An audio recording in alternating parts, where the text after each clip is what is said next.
Now on to my first class, which is financial literacy. As I said before, it's demystifying financial and monetary jargon to a simple, understandable subject.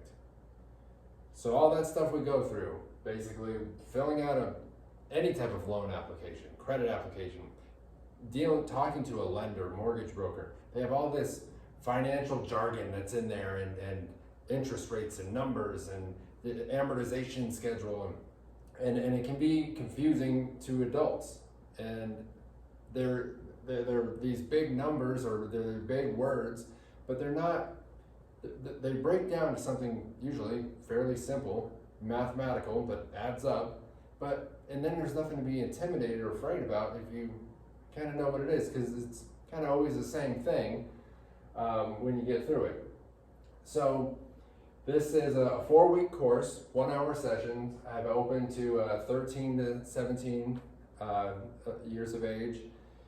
I think it's very beneficial for anybody before they go into the adult world or when they get into that age where they can have a credit card or pump gas with the parents' credit card and know what they're charging and all of that goes along with it. Before you go out or you have a job and you're making or earning money, you have some understanding of what is this thing that you're making and why, and what does it go towards and why.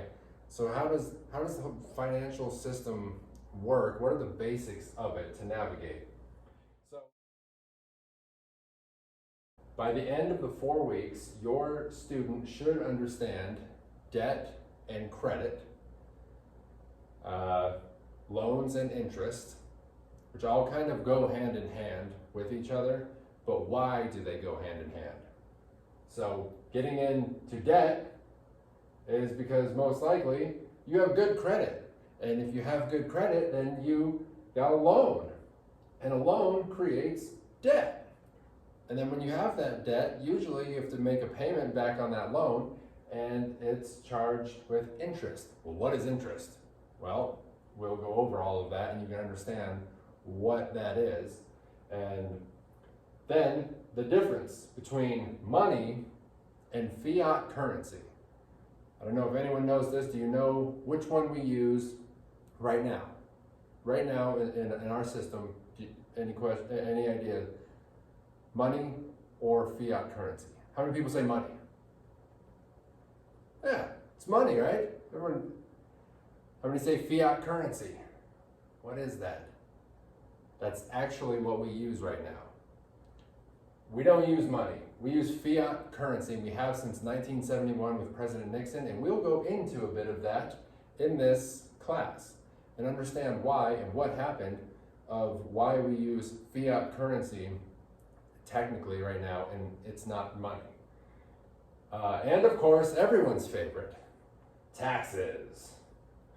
We will learn the basics about taxes, income taxes coming out of your paycheck, and taxes that have to do with pretty much everything we do, sales tax, property tax, and why that exists, what taxes pay for. I mean, a lot of us pay taxes every year, and you wonder, what is this paying for?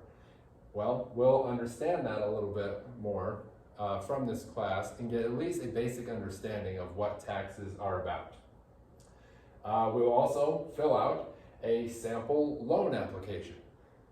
Not to run out and get your student in debt, but to understand the jargon that is all on there, all the financial jargon that goes on to a loan application, and all of these items that we cover, the debt, credit, loan, interest rates, they will all be on basically spelled out in one way or another on a loan application.